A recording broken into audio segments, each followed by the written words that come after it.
जो पश्चिम बंगाल में जंगल राज चल रहा है, जो हमारी बहनें पश्चिम बंगाल में हैं, उनके साथ जो दुराचार किया गया है, जो जनजातीय समुदाय से आती हैं और टीएमसी के गुंडे दिन दहाड़े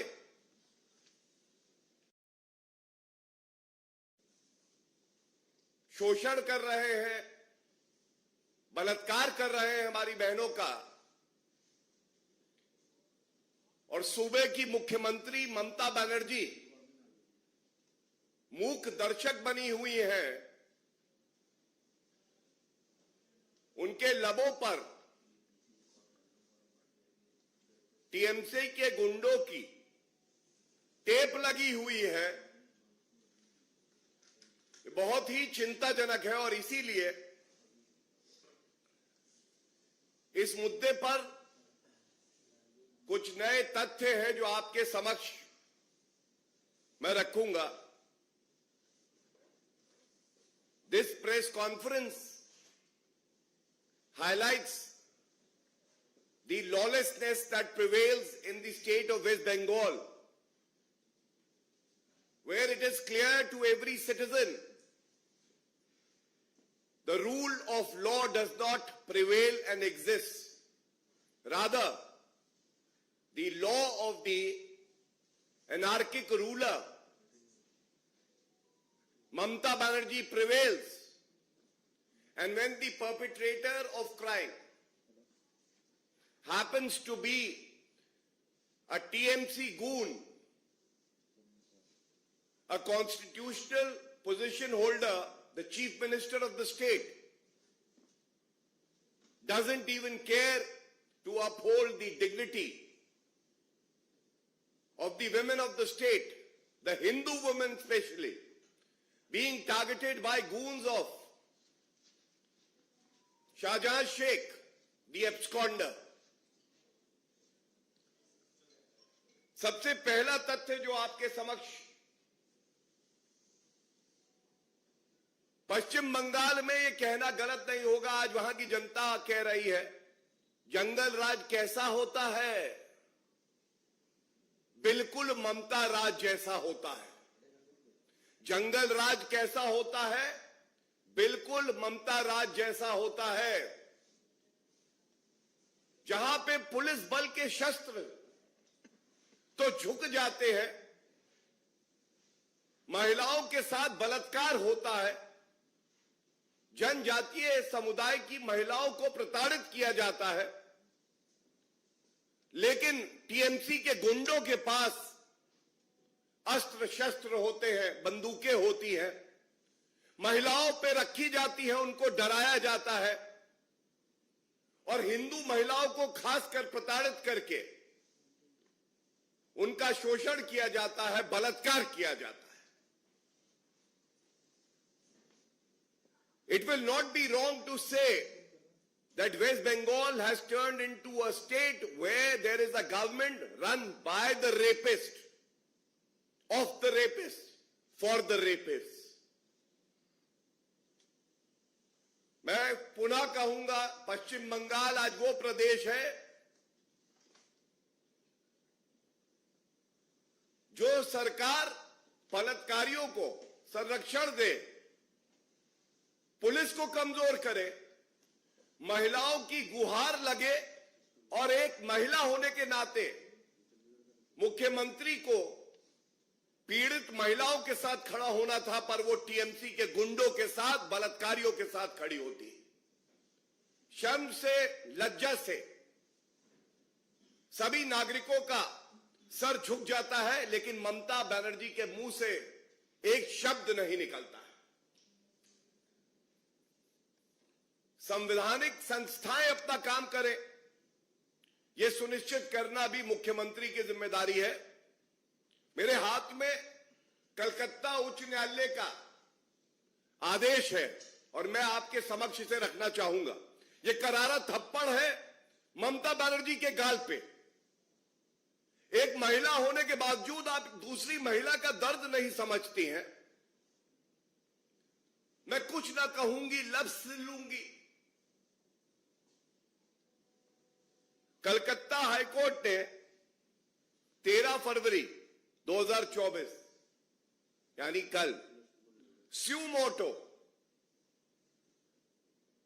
ये जो सारे बलात्कार के मामले सामने आए हैं, एफआईआर नहीं लिखी जा रही, गुंडा राज है, ममता बनर्जी चुप है, टीएमसी के गुंडे बंदूक लेके महिलाओं को डरा के उनके साथ बलात्कार कर रहे हैं, उनका यौन शोषण कर रहे हैं, उसका संज्ञान लिया है। और कुछ अंश इस आदेश के आपके समक्ष बड़ी जिम्मेदारी से मैं रखता हूं।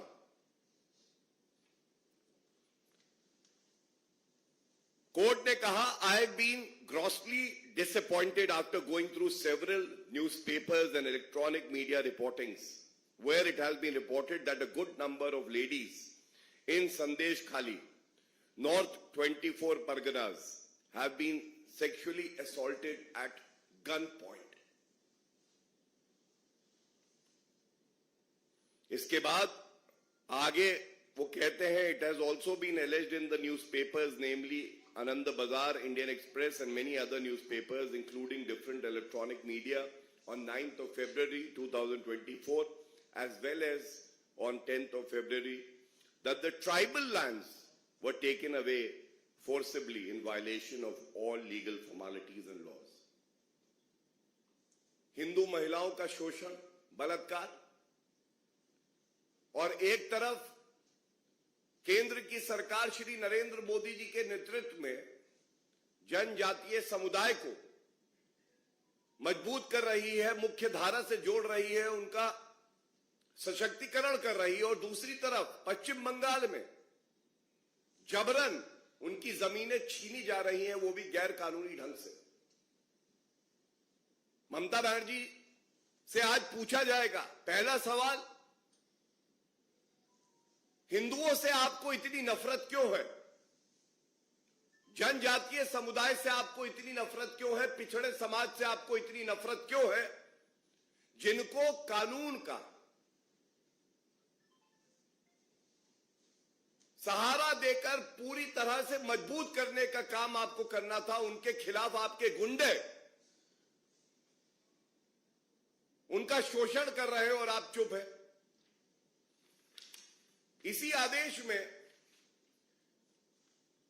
उच्च न्यायालय क्या कहता है, मैं आपके समक्ष रख दूं। However, considering all the aspects, and I am constrained to take suo motu cognizance over the alleged incidents in respect of only the allegation of sexual assaults of ladies in Sandesh Khali, North 24 Parganas at gunpoints and transfer of lands of tribal people in violation of relevant laws. And then notice was issued to the state of West Bengal for the lawlessness that has been prevailing in that state. And the Inspector General of Police, the DIG of Police, the DM of the respected districts have been asked to furnish a reply. So this is the first point. Things have become so bad, lawlessness is prevailing in West Bengal, that the High Court had to suo motu, take cognizance.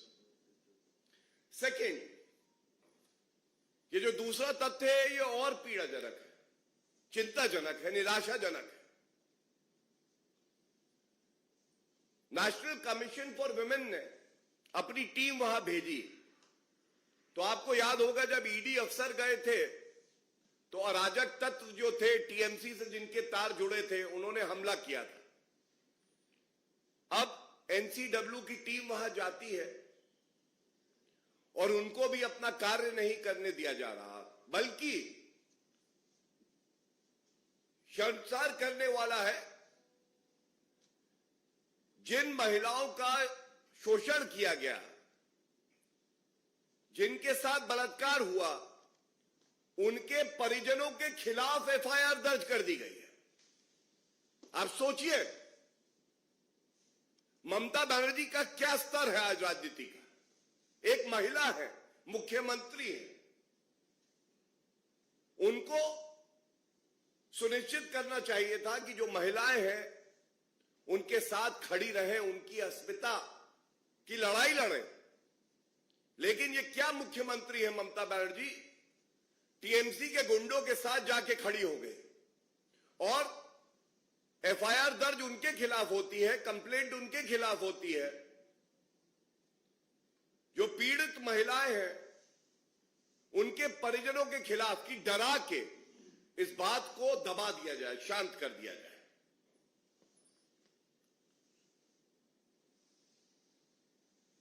Bharatiya Janata party एक जिम्मेदार party है और इस मंच से जरूर कहना चाहेंगे, ये लड़ाई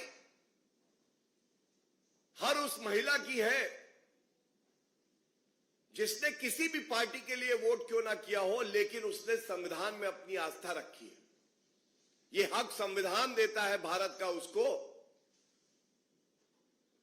कि अगर उसके साथ कुछ गलत हो, गैर कानूनी हो, तो प्रदेश की सरकार उचित कार्रवाई करे, ठोस कार्रवाई करे और ऐसे दरिंदों को जेल की सलाखों के पीछे डाला जाए। और भारतीय जनता पार्टी अपनी पूरी ताकत से, जितनी हमारी क्षमता है, ये लड़ाई लड़ेगी। हमारे प्रदेश अध्यक्ष श्री सुकांत मजूमदार जी जब इस मुद्दे को उठाते हैं तो उनको भी डिटेन कर लिया जाता है। ऐसा क्यों है ममता बनर्जी? जो हमारे और वहां नेतागण हैं, जब वो मिलने जाते हैं पीड़ित परिवारों से तो उनको अरेस्ट कर लिया जाता है, न्यायालय बेल देता है। तो ये बात कहना गलत नहीं होगा कि अगर रत्ती भर शर्म ममता बनर्जी में बची है, उन्हें कोई हक नहीं है कि मुख्यमंत्री पद पे वो बनी रहे, तुरंत इस्तीफा देना चाहिए। और ये लड़ाई जनता और ममता बनर्जी, जो कि अब रक्षक से भक्षक बन गई है, उनके बीच में है। और अगर ममता बनर्जी इस्तीफा नहीं देंगी तो जनता को कम मत आकिएगा, जड़ से उखाड़ के फेंक दी जाएंगी। ये बात पक्की है। ये भी आज पूछा जाएगा, ममता बनर्जी आपको बताना होगा कि शाहजहां शेख जिसके गुंडे प्रथम दृष्टया ये कृत्य कर रहे हैं, महिलाओं का शोषण कर रहे हैं, वो कहां है? और कोई बड़ी बात नहीं होगी कि उनको संरक्षण देने वाली ममता बनर्जी अपने सरकारी आवास में छुपाए हो। जिस नेत्री की सोच प्रदूषित हो जाए और जो सोचने लगे कि मुझे केवल और केवल ओछी घटिया राजनीति करके सत्ता का सुख प्राप्त करना है, उसको जनता की चिंता नहीं रहती है। और ये जो अध्यक्षा है नेशनल कमीशन फॉर वुमेन, उनका ट्वीट भी है जिसका सारांश ये है, मैं एक लाइन पढ़ता हूं। Police has filed complaints against the relatives of women victims instead of filing their complaints. इससे ज्यादा लॉलेसनेस, अराजकता, गुंडा राज क्या हो सकता है? जहां हमारे देश की बेटियां, हमारी बहनें सुरक्षित ना हो और मुख्यमंत्री महिला होने के बावजूद रेपिस्ट के साथ खड़ी हो, बलात्कारियों के साथ खड़ी हो। इसीलिए इस मंच से ममता बनर्जी को आईना दिखाने का काम भी किया है और साथ में जनता का विश्वास अब ममता बनर्जी में बचा नहीं है। अच्छा होगा कि आप इस्तीफा दे दें और जो पीड़ित महिलाएं हैं उनको इंसाफ मिलेगा। हमें यकीन है न्यायालय इंसाफ करेंगे और भारतीय जनता पार्टी उन सभी पीड़ित परिवारों के साथ कंधे से कंधा मिला के खड़ी रहेगी। धन्यवाद। If there are any questions,